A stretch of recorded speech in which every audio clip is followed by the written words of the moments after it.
Negros Occidental School of Fisheries was established last August 7, 1961.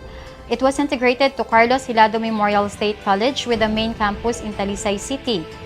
And today, we are very happy that with the leadership of our very own campus president, Dr. Renato M. Sorolla, with the support of our ever-loving father figure, Dr. Andrew Eusebio Estan. And this school was actually, our flagship program is fisheries course, but we are also offering BS in criminology, where we are very proud to say that we were at the number 5 last October 2013 board exam. We are very happy that the administration is in full support to the students' activities just like this. And we're so happy that Bago City initiated this kind of program where they were able to invite different schools to be part of their activity as well. Okay, to our beloved students, good luck, God bless, and I know you can make it with your determination and perseverance. Last year, you were able to represent our school, and hopefully this time around, I hope and I pray that you may be able to garner the first place.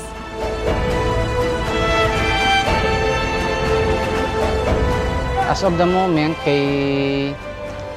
sa rason siguro nga sa mga nanligad o kasako sa amon, so hindi kami prepared subok semestral break nga, so double time din kami, especially nga hinilapit na ang event nga pansidril competition.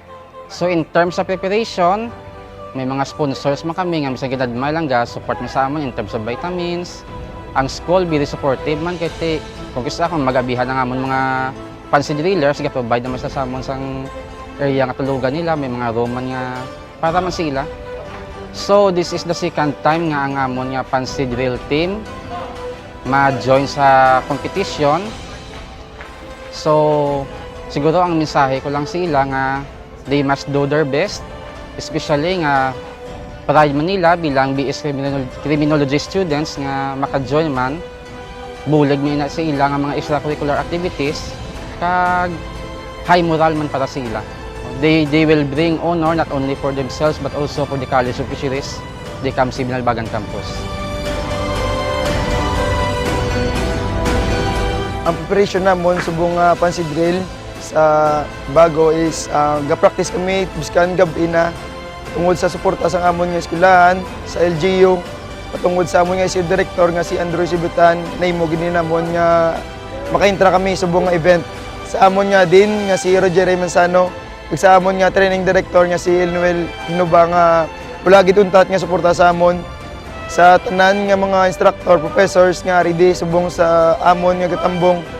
Ag sa amon nga papasidillers, criminal students, salamat gid sa inyong mga bulig kag suporta. Ang Carlos Hilado Memorial State College Binalbagan Campus ay ready na mag-compete sa 8th Invitational Pansidril Competition.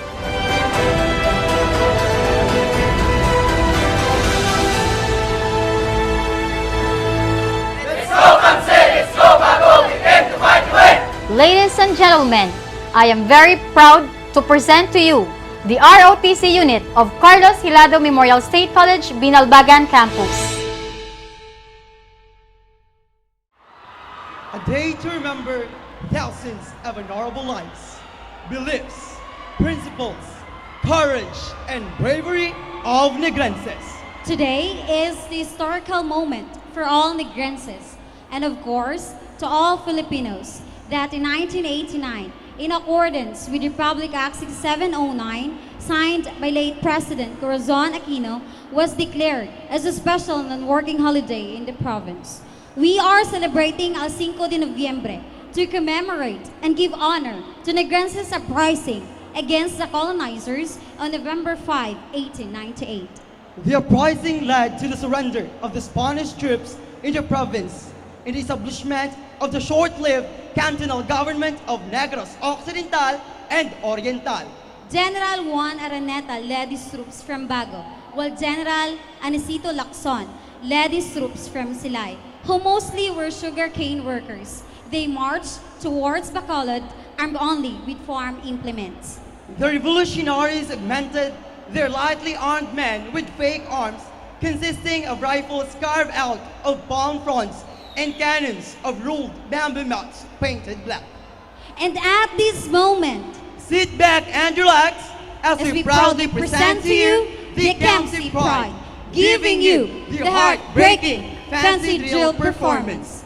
So, Ladies and gentlemen, watch us. watch out!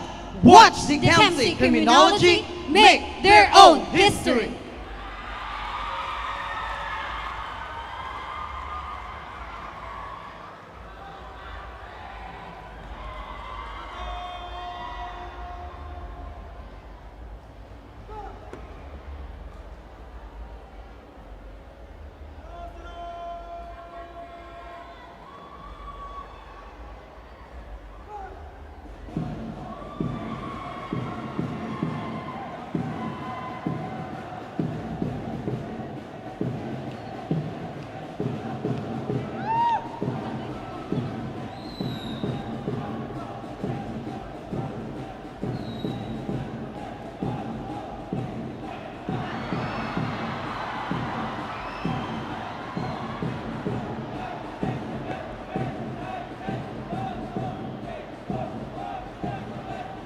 Our drillers are now forming an arrowhead formation, an arrow which looking forward to achieve success through their passion as their profession.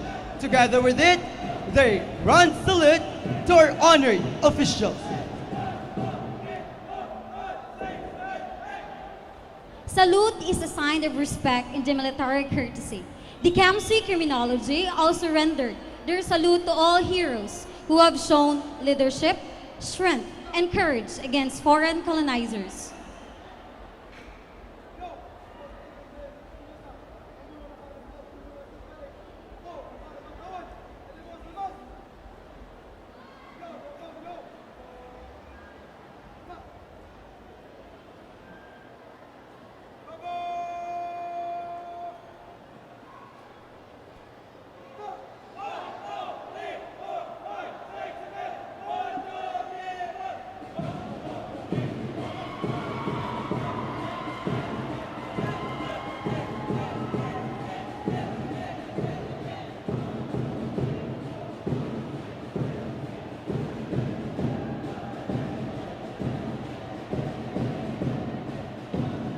At this juncture, they are now having a diamond formation.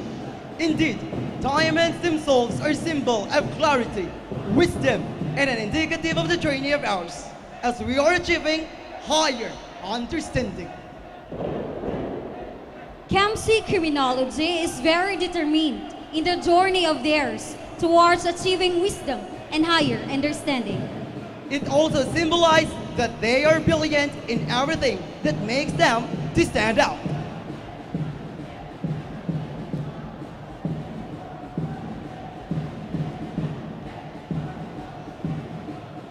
At this point, they are forming a target symbol. That's what we are pursuing in KMC Binalbagan, a clear vision Focused goals, and marked targets. a vision to excellence, competence, and educational leadership in science and technology. A goal to train students not only to be academically prepared and technically equipped, but also imbued with moral values in different areas of our programs. In target to reach the top in every local and national competition.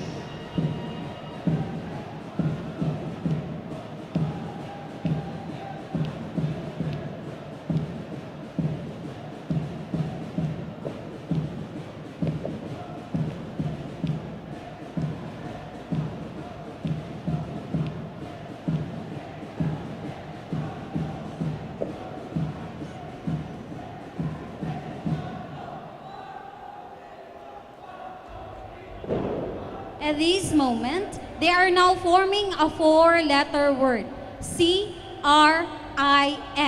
in short of the word criminology.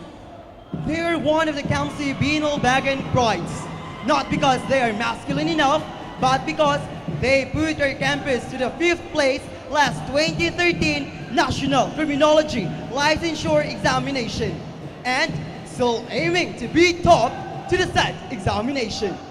Indeed, a simple symbol, but means a lot to Carlos Hilado Memorial State College.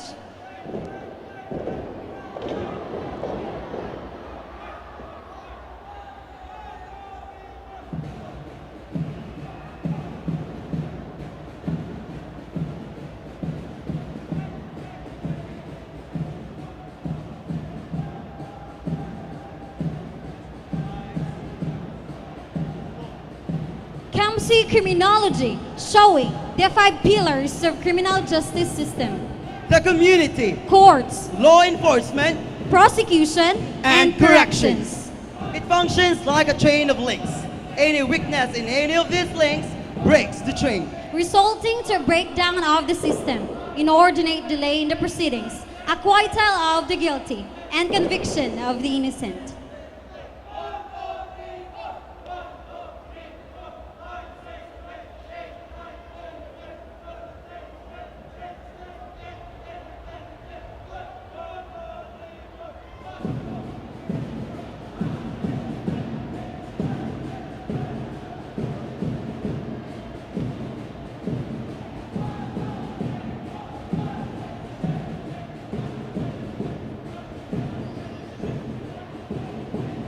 At this juncture, the criminology students are now forming a double-edged sword. As a sword, it symbolizes the power of reason in justice, which may be wielded either for or against any party.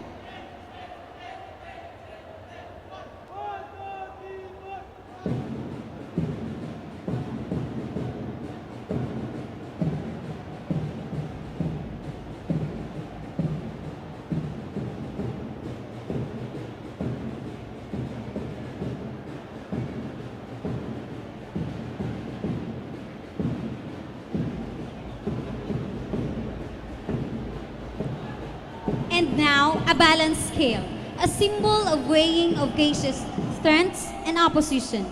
As a future wagers of justice, criminology students possess the power of reason to uphold the true essence of equal justice.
And now, hold your breath as our council criminology will have their rifle exhibition. The side throw and overhead throw.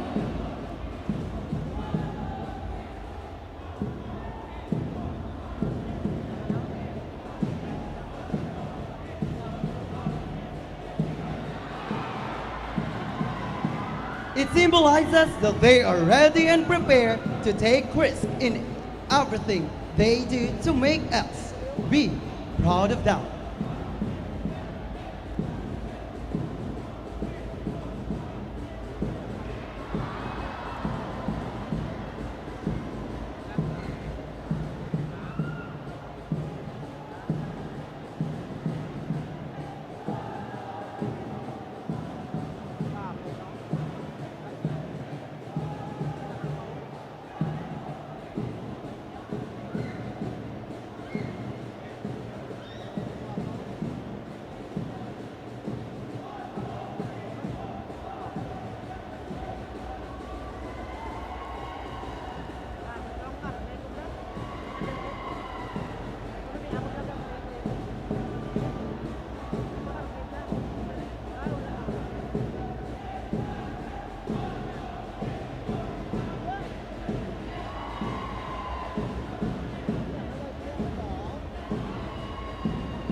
At this moment, they are forming a flower. It says the CAMC Criminology students' softness, despite of their strong physique. They are soft-hearted, friendly, and easy to go with, especially with their beloved God, family, and CAMC community.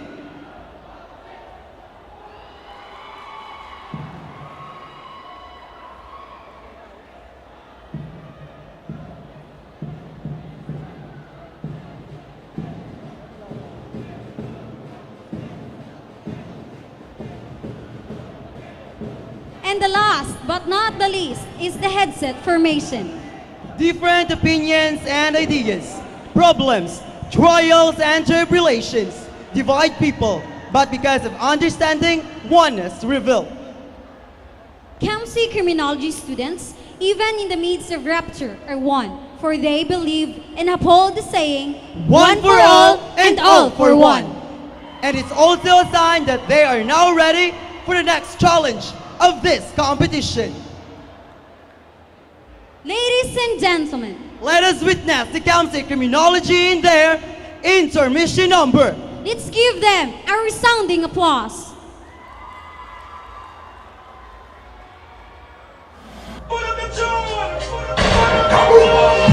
More badness, but top a blood clot badness. A bad man run the bumper clot world. I want some pussy.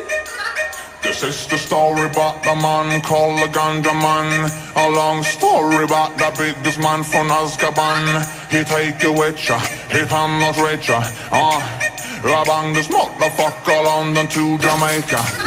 This is the story about the man with the rocker bass. A long story about the biggest man from Mesa Base. He take you with ya, he come not with ya. Bang this motherfucker London to Jamaica.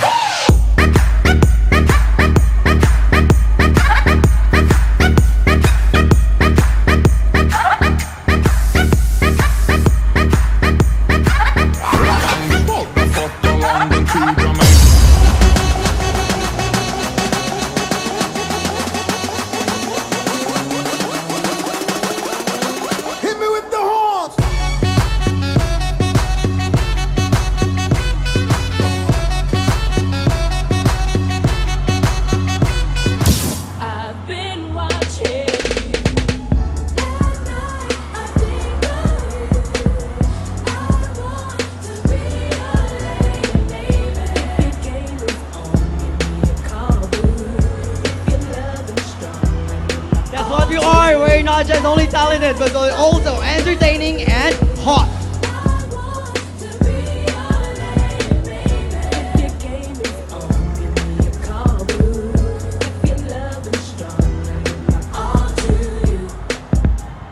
I have a pen, I have an apple, apple pen. I have a pen, I have pineapple, pineapple pen. Apple pen, pineapple pen, pen pineapple, apple pen.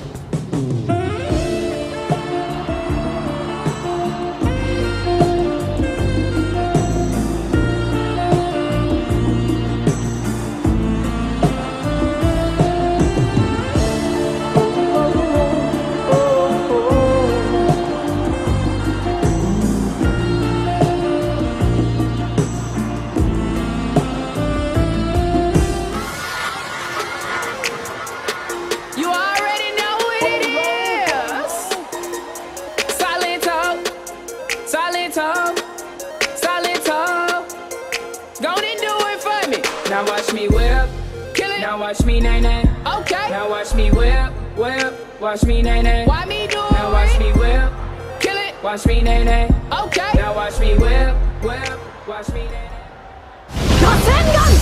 I've been watching.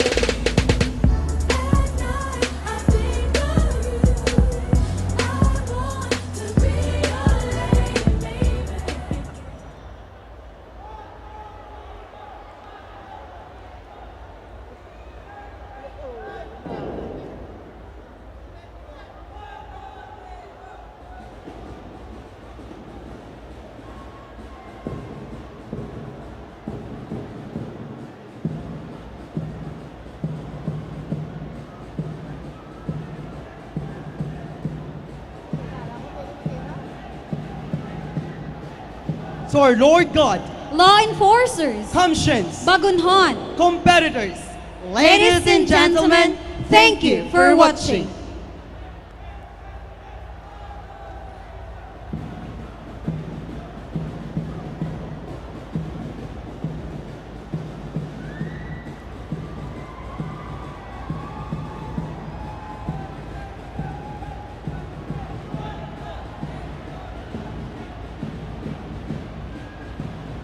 Passing the grandstand is CAMSI Criminology from CAMSI, Binalbagan, Negros Occidental, headed by Platoon Leader Nico Julius de Lusa, together with our instructors, Mr. Emanuel Hinova. and Professor Purisima Hilano Romero. Kudos, CAMSI Criminology!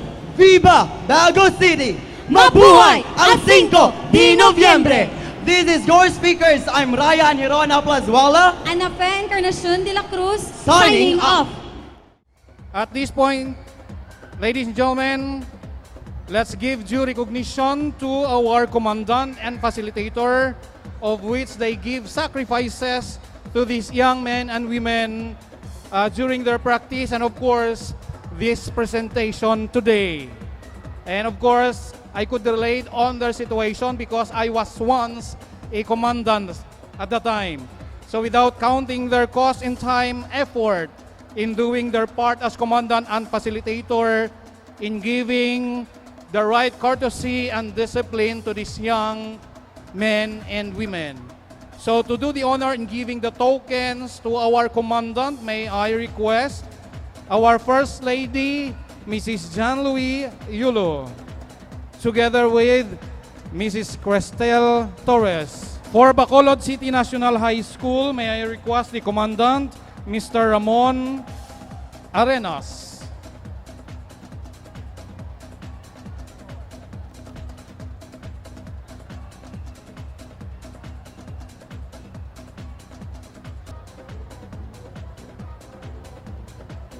And for Enriqueta Montilla de Esteban Memorial High School, their commandant and facilitator, we have Mr. CJ Cadena.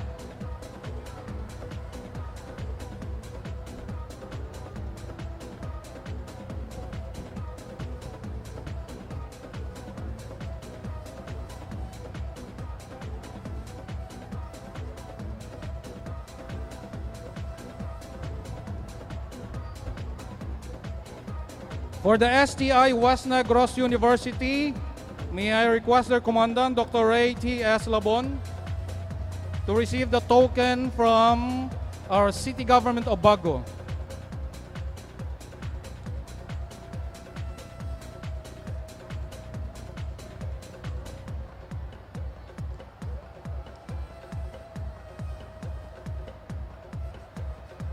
And for La Castellana National High School, may I request the Commandant, Second Lieutenant Fernando B. Duyo.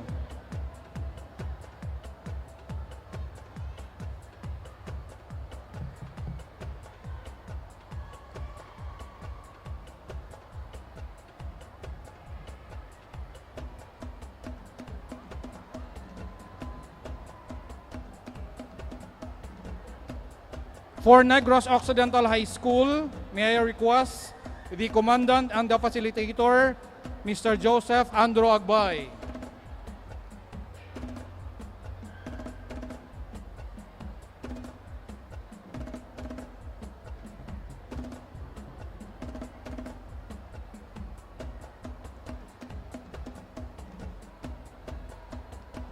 For the Southland College, may I request the Commandant, Master Sergeant Romeo C. Antonio.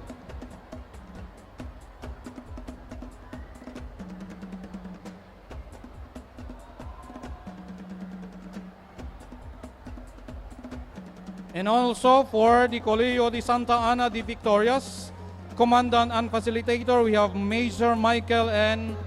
Asuncion.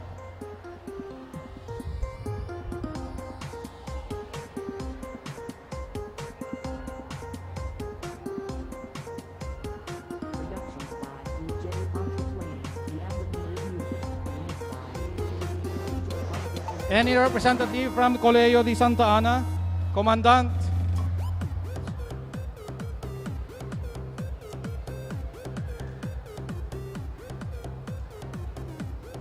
And for the Philippine Normal University, we have the Commandant A1C Zoe A. Pipito.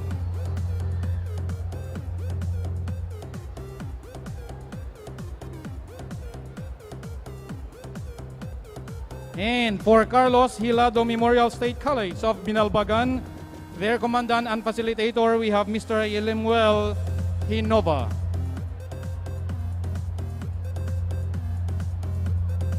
Kindly receive the token from the City Government of Bago.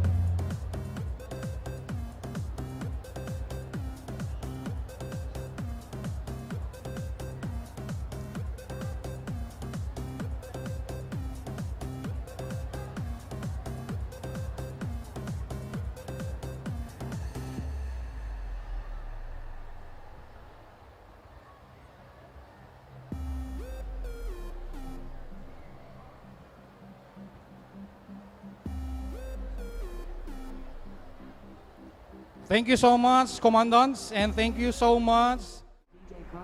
Ladies and gentlemen, the City Government of Bago will be giving special awards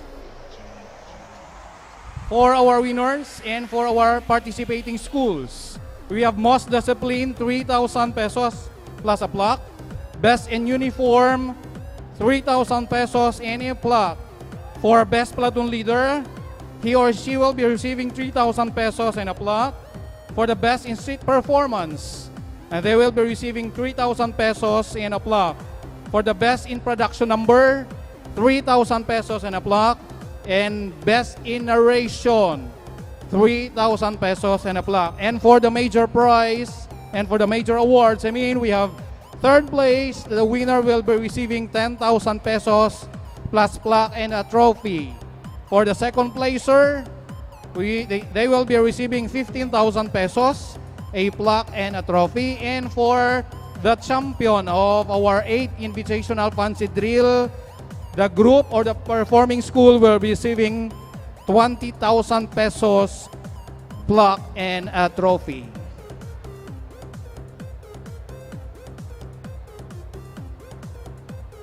And also, I would like to acknowledge our tabulators. We have Mr. Caroso T. Villaflor Jr., Accountant 4 from the Office of the City Accountant. Also, we have Mrs. Alma A. Tokiri, Revenue Collector Clerk 2 from the Office of the City Treasurer. And we have Mr. Bernie F. Divinagracia, Computer Operator 1, City Budget and Management Office. Thank you so much, tabulators. And at this point, ladies and gentlemen, we will be giving a plaque of appreciation to our Philippine Military Academy and our Board of Judges.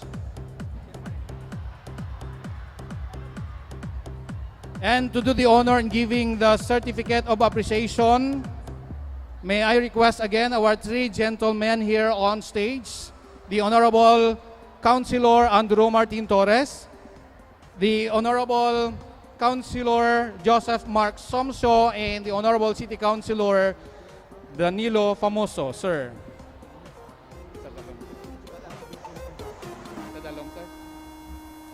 Republic of the Philippines, Province of Negros Occidental, City Government of Bago, Office of the City Mayor.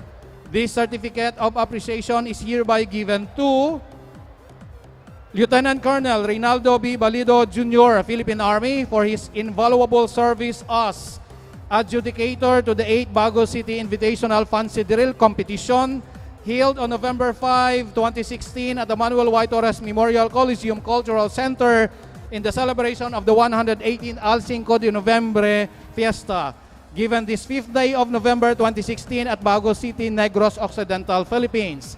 Signed, Tricia Y. Matti, HRMO 4, City Administrator Designate. Signed, Nicolas M. Yulo, City Mayor.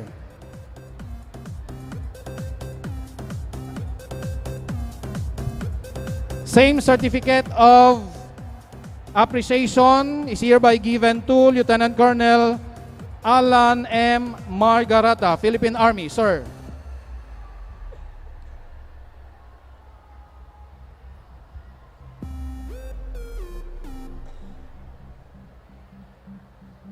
And also, same certificate of appreciation is hereby given to Master Sergeant Ifinito L. Bernardino Jr., Philippine Navy, Marines.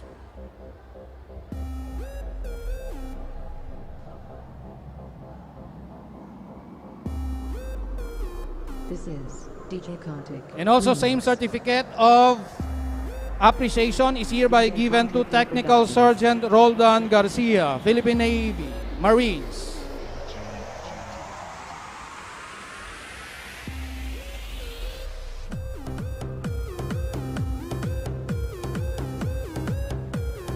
And also, same certificate of recognition is hereby given to Technical Sergeant Charles B.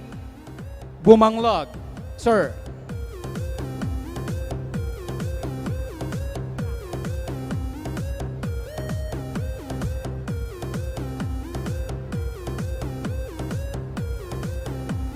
And to receive a certificate of appreciation in behalf of the Philippine Military Academy, may I request again Lieutenant Colonel Reynaldo B. Balido Jr., Philippine Army, together with Lieutenant Colonel Alan M.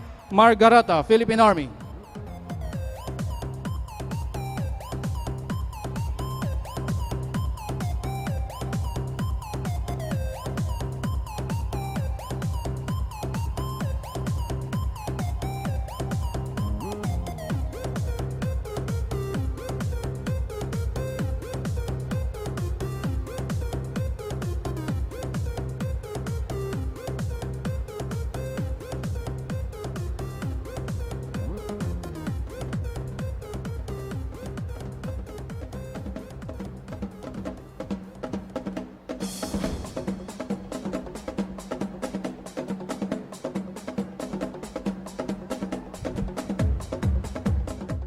May I request Lieutenant Colonel Ray B. Balido Jr. of the Philippine Army to give some remarks. Thank you, Sir Landot.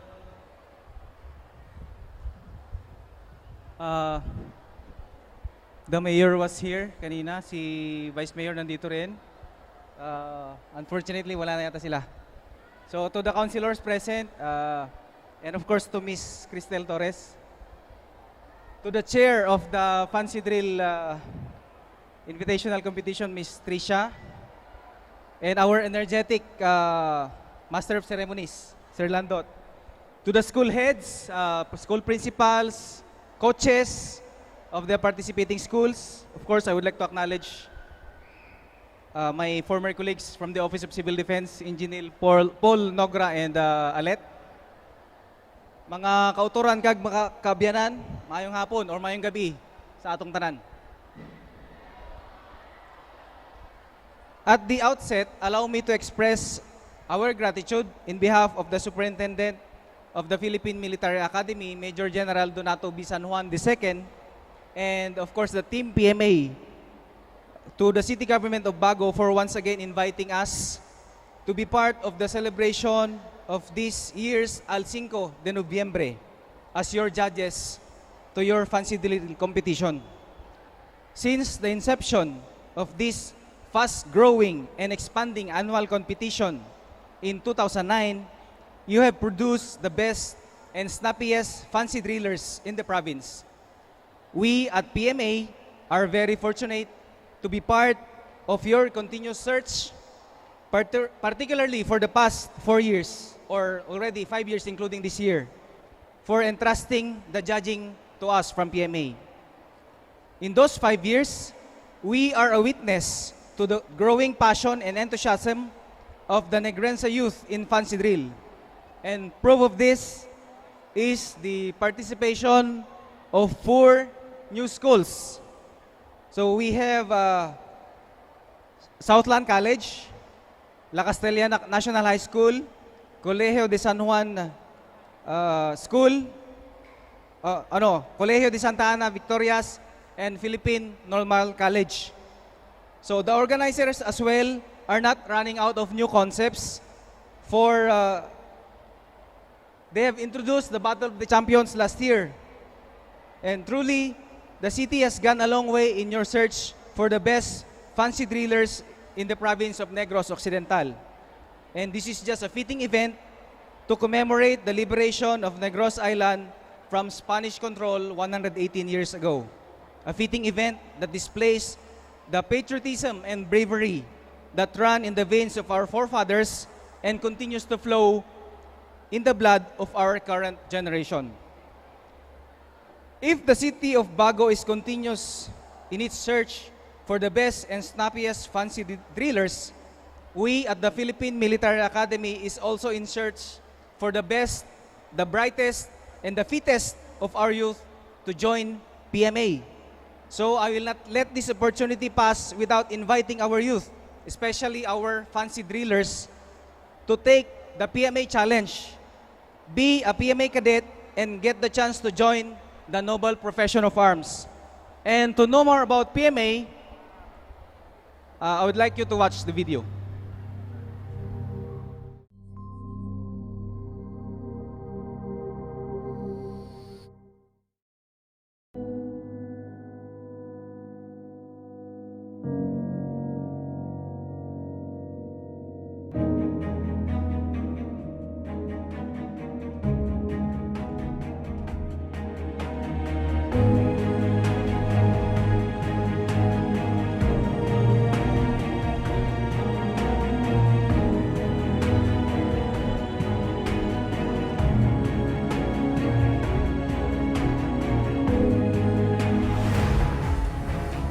Every year, young men and women, mostly fresh out of high schools across the country, embark on this unique journey. Starting out as civilians with raw intellectual and physical assets, they undergo a regimen that would decimate their ranks in the next 4 years. Those who survive do not just graduate, they emerge as a unique breed of leaders. Formally established in December 1935, through the National Defense Act of the Philippine Commonwealth, the PMA traces its roots to the short-lived Academia Militar, created under the First Philippine Republic in 1898. Under American colonial rule, formal military training was revived in 1905. An officer's school later came to be known as the Philippine Constabulary Academy, based in Bago City. The PMA supplanted the Constabulary School and replaced its 3-year curriculum with a 4-year Bachelor of Science program. World War II temporarily halted PMA operations, forcing the advanced graduation of the classes of 1942 and 1943 for deployment to actual combat. In 1947, 10 months after the post-war Philippine Republic was inaugurated, the PMA reopened at Camp Henry T. Allen in Bago City. 3 years later, the academy moved to a sprawling fort in nearby Loacan, fittingly named after the heroic Revolutionary General Gregorio del Pilar. The PMA would remain an all-male institution until 1993, when it admitted its first female cadets in accordance with Republic Act 7192. That same year, the Academy introduced a tri-service curriculum catering to the specific needs of the Army, Navy, and Air Force during the last 2 years of training. Over the years, the PMA has refined a holistic program for developing cadets in body, mind, and spirit to become exemplary leaders in the military and beyond. The program encompasses character formation, balanced academics, military leadership, and intense physical training. The distinct nature of the PMA Leadership Development Program is etched in the traditions that guide cadets from day one to graduation. First-year cadets are called fourth-class men or plebes, consisting of above-average youths picked from a national pool of qualified examinees. Plebes are jolted out of their civilian comfort zones upon their reception at the PMA on April 1 of each year. This is followed by 8 weeks of beast barracks, when they learn right off the bat if they have what it takes to imbibe military discipline. In essence, they are made to realize that before becoming leaders, they must know how to be good followers within the chain of command. Surviving that tough phase qualifies cadets for incorporation into the Cadet Corps by the end of May. Each plebe is then assigned to the company where he or she will belong. But the pressure from the upperclassmen does not stop there. Throughout their first year, the plebes have to constantly prove themselves worthy. More than 3 months into that grueling daily grind inside and outside the classroom, their hard work and perseverance finally pay off. The emotional high point of the first academic term is the recognition ceremony, signifying their formal acceptance to the Corps. The plebes' shared ordeal serves as the foundation for lifelong bonds within their batch. It also forges a deep sense of solidarity with the upperclassmen and with previous generations of PMA graduates who proudly call themselves Cavaliers. On their second year, the cadets are dubbed third-classmen or yearlings. Their term begins with a month-long cruise. This gives the yearlings another opportunity for bonding, while they enjoy the sights along the Philippines' northwestern coast and the major southern islands. Free of ritual harassment, yearlings begin to focus on developing their academic, military, and physical prowess, while building character and personal relationships. They also gain their first experience of leadership as buddies to the plebes. As buddies, they are both the plebes' cadet role models and behavior monitors, ensuring that the new cadets meet the standards of the academy. Cadets who get to third year are known as second-classmen or cows. Within the cadet chain of command, they are designated as squad leaders. In the occasional absence of the graduating class, the cows assume responsibility for running the Cadet Corps. At the same time, individual competition to excel in every aspect of training yields distinct ranks in academic performance. A parallel development in ranking takes place in the cadet hierarchy as well. The second class year also marks the point at which the cadets start to specialize according to their chosen branch of military service. On their final year in the academy, cadets earn the right to be called first-classmen or firsties. As the ruling class, they occupy the major positions of responsibility in the cadet chain of command, with a class baron at the apex. In addition to the many privileges they enjoy, the firsties are placed in charge of various committees, clubs, and corps squads. More specialized academic subjects gear them up for their eventual commission as officers of the Armed Forces of the Philippines. Upon their graduation from the academy, they would have proudly completed a journey of leadership like nowhere else in the country. By then, the PMA cadets would be ready to apply what they learned in mathematics, engineering, information technology, the humanities, management, and the physical and social sciences to accomplish any mission. Wielding superior critical thinking and a broad perspective of history and people dynamics, they can effectively manage complex tactical situations. As military leaders, PMA graduates are armed with a core arsenal, ranging from marksmanship and combat skills to map reading and signal communication, to command respect and compliance among subordinates. They are equipped to lead small unit operations, to manage tight logistics, and to train their teams. Even before they are commissioned as officers, PMA graduates would have acquired a thorough grasp of the fundamentals, of battlefield tactics on the ground, of naval and marine operations, and of the principles and nuances of air warfare. The Academy also prepares its cadets adequately for the immense physical demands of their profession. Models of fitness, sports discipline, proper nutrition, and healthy living, PMA graduates can outperform all the members of any unit they are tasked to lead. while protecting themselves against injury.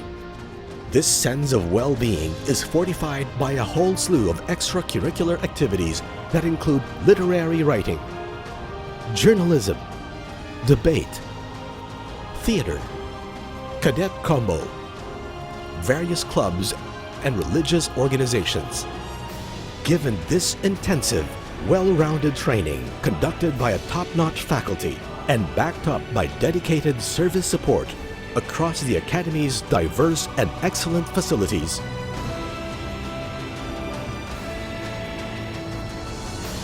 it is not surprising that PMA cadets, as individuals and as teams, reap multiple awards and trophies in academic and athletic competitions. Top cadets get to represent the PMA in local and international youth conferences on leadership and related themes. Those who qualify as PMA cadets also have opportunities to prove their mettle in defense and military academies overseas. Taking advantage of international study and exchange programs, some outstanding PMA cadets have distinguished themselves in training programs in the United States, Canada, Australia, Japan, and South Korea. Most important of all the aspects of training, PMA graduates are grounded in the time-honored values of courage, integrity, and loyalty. They are fearless not just in combat, but also in the defense of their convictions. Their sense of integrity has been honed by their strict adherence to a simple yet resonant honor code that the cadets themselves enforce. On one level, they are loyal to the Academy and to their fellow Cavaliers. On a higher plane, PMA graduates pledge allegiance to the flag and to the supremacy of civilian authority. In all these diverse ways, the Philippine Military Academy leaves an indelible, holistic imprint on each of its graduates. By molding exemplary young men and women year after year, the PMA continues to share its prized legacy with a nation that will always be in need of its brand of leadership. In turn, the young Filipinos chosen to embark on that unique journey relish the challenge to transform themselves into multifaceted leaders for the rest of their lives.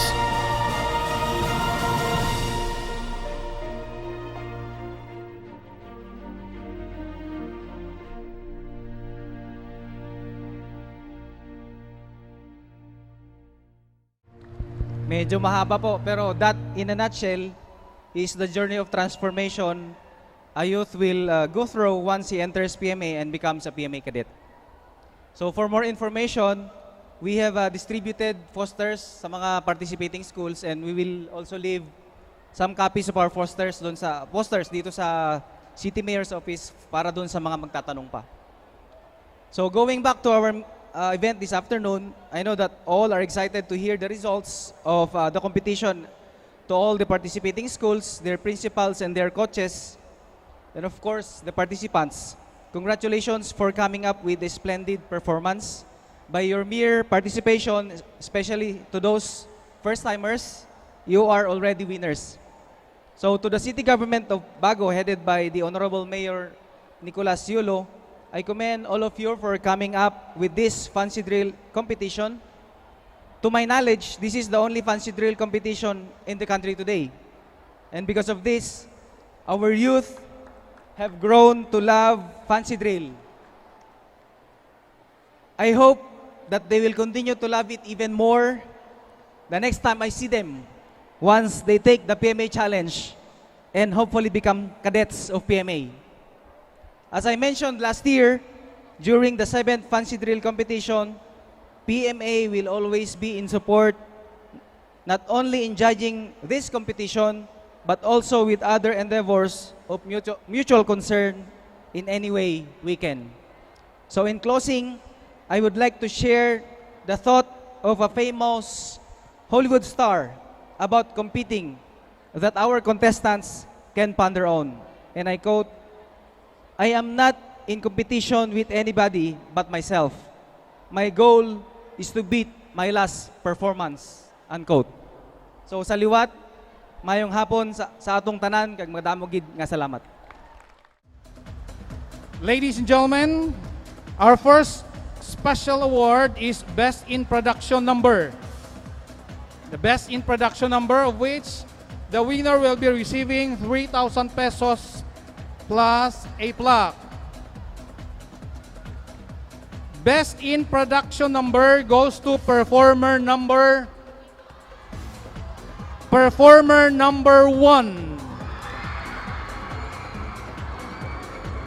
Bacolod City National High School.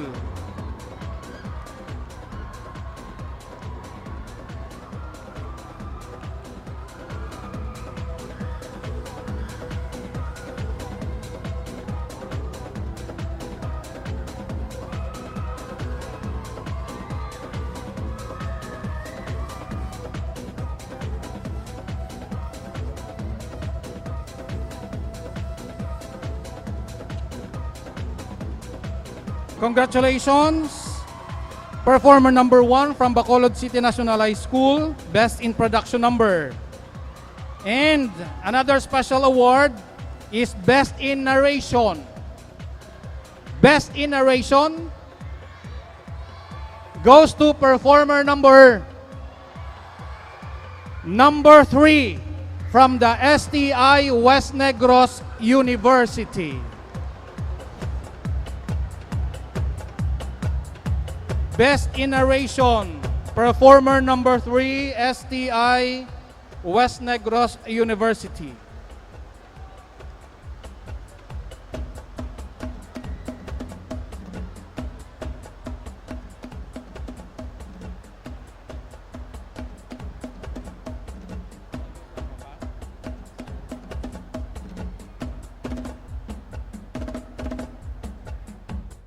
Another special award is the most disciplined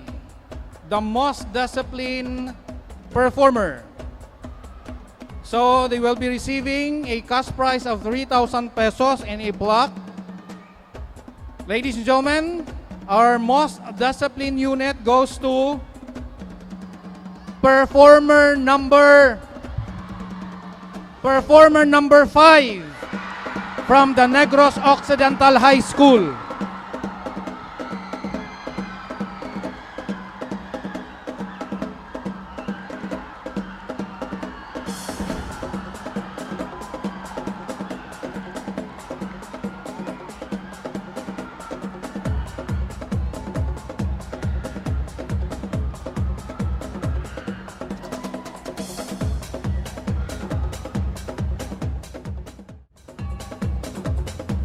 Another special award is the Best in Uniform.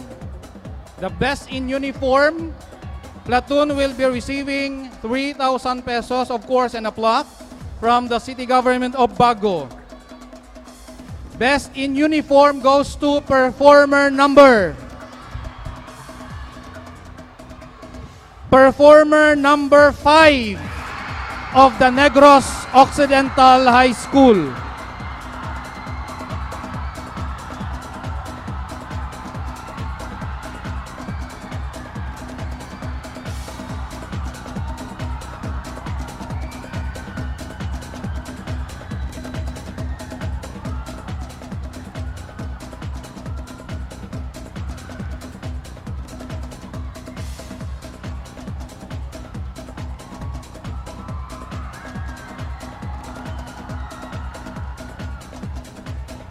Congratulations, performer number 5 for the Best in Uniform. Another special award is in the Best Platoon Leader. The best platoon leaders who handles in his or her best to deal with his men goes to performer number 1 from Bacolod City National High School.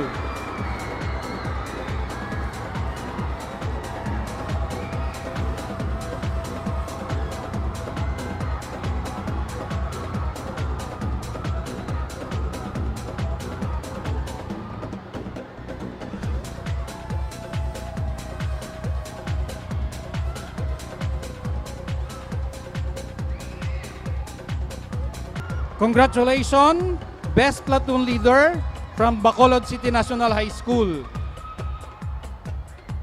And for the best in street performance, who maintained their cadence during the street fancy drill this morning.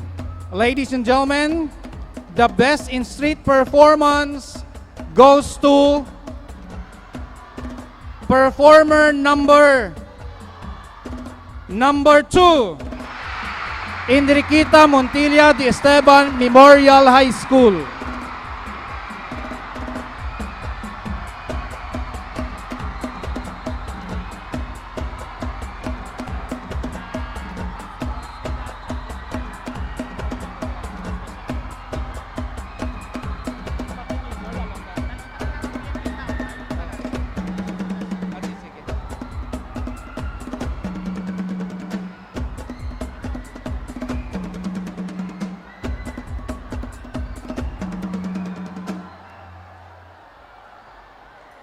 Again, may I request our 3 honorable gentlemen to stay put.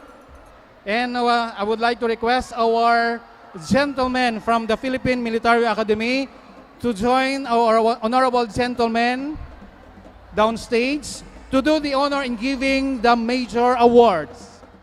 And of course, we will be announcing the first, second, and third placer. Then after that, ginapangabay namon ang tatlo, ang tatlo gid ka winner to please assemble for our pictorials together with our gentlemen there. And for the non-winners, still, you will be receiving a cash prize of 5,000 pesos and a plaque. So congratulations to all of you.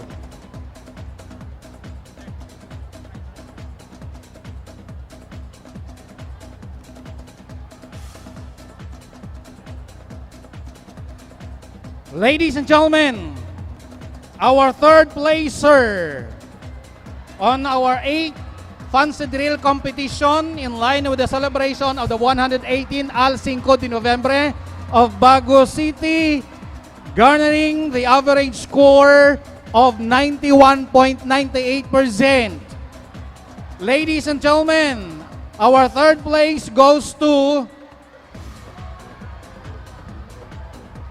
performer number 5 from the Negros Occidental High School.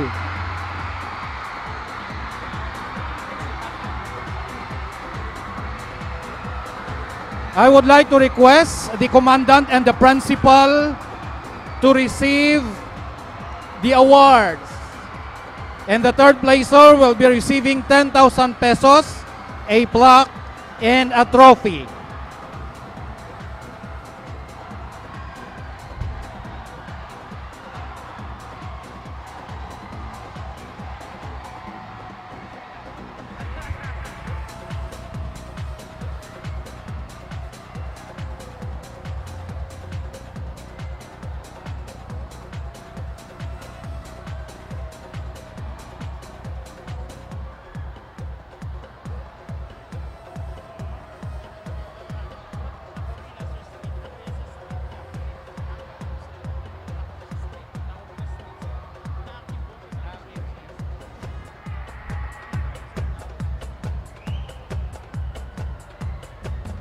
And for the second placer, but before that, amon man ginapasalamatan ng aton nga mga pulis sa paghatag sa serbisyo sa sulod sang Coliseum together with the CDRRM and the medical office personnel of the City of Bago. Madamo nga salamat. And of course, the personnel of the HRMO. Madamo nga salamat. And sa mga personnel sa aton nga City Health and in extending their help to our young men and women halin sang aga kag sa subong hapon, madamo gid nga salamat sa inyong tanan. And also we would like to thank the Philippine Army nga ari man diri subong nga nag-extend sang ilang services and joining our activity this afternoon till this evening. Ladies and gentlemen, the second placer, garnering the average score of 92.06%. 92.06% goes to performer number 2, Enriqueta Montilla de Esteban Memorial High School.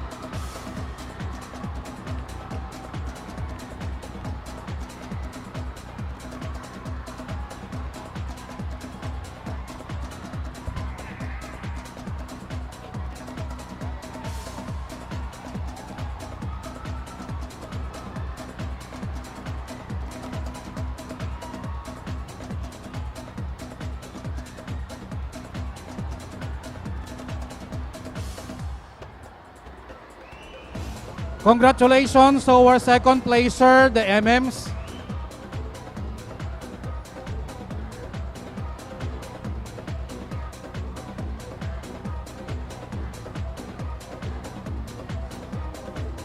And of course, ladies and gentlemen, as I have mentioned a while ago, manalo, matalo man tayo, but then we have to maintain the discipline and courtesy to one another. Diba? That is one of the main values being imparted by our commandants to us, the courtesy and discipline. So we have to respect one another because that is one of our core values we learn from this fancy drill competition. Okay? So madamo salamat. And now, ladies and gentlemen, the champion for our 8th fancy drill competition, garnering the average score of 93.52%. And of course, our champion will be receiving 20,000 pesos, a plaque, and a trophy. And again, I would like to request our 3 winners to please assemble after awarding our awarding ceremony to have our pictorials together with our gentlemen. An average score of 93.52% goes to our champion today. Ladies and gentlemen, from the performer number 1, Bacolod City National High School.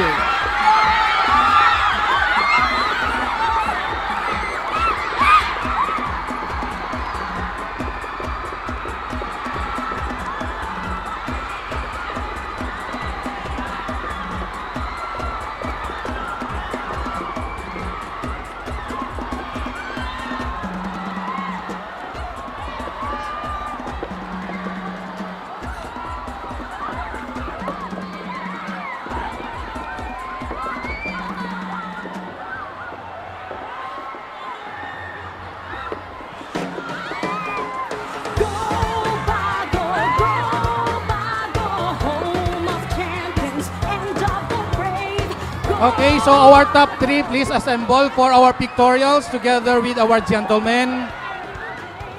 And for the non-winners, you can claim your consolation prize here at the table or registration table. To the facilitators, commandants, and representative of our participating schools, non-winners, please claim your consolation prize here. Now, Bago City, booming Bago City, beautiful Bago City, home of natural treasures and history. Go Bago, home of Okay, so champions. So ginapangabay ang mga champion daryo kadto kita sa aton nga mga gentlemen. Bacolod City National High School, the Provincial High School, and we have Enriqueta Montilla.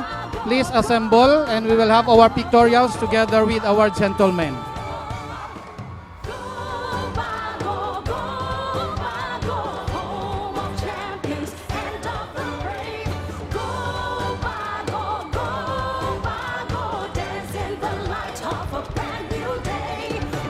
Bacolod City Fancy Driller.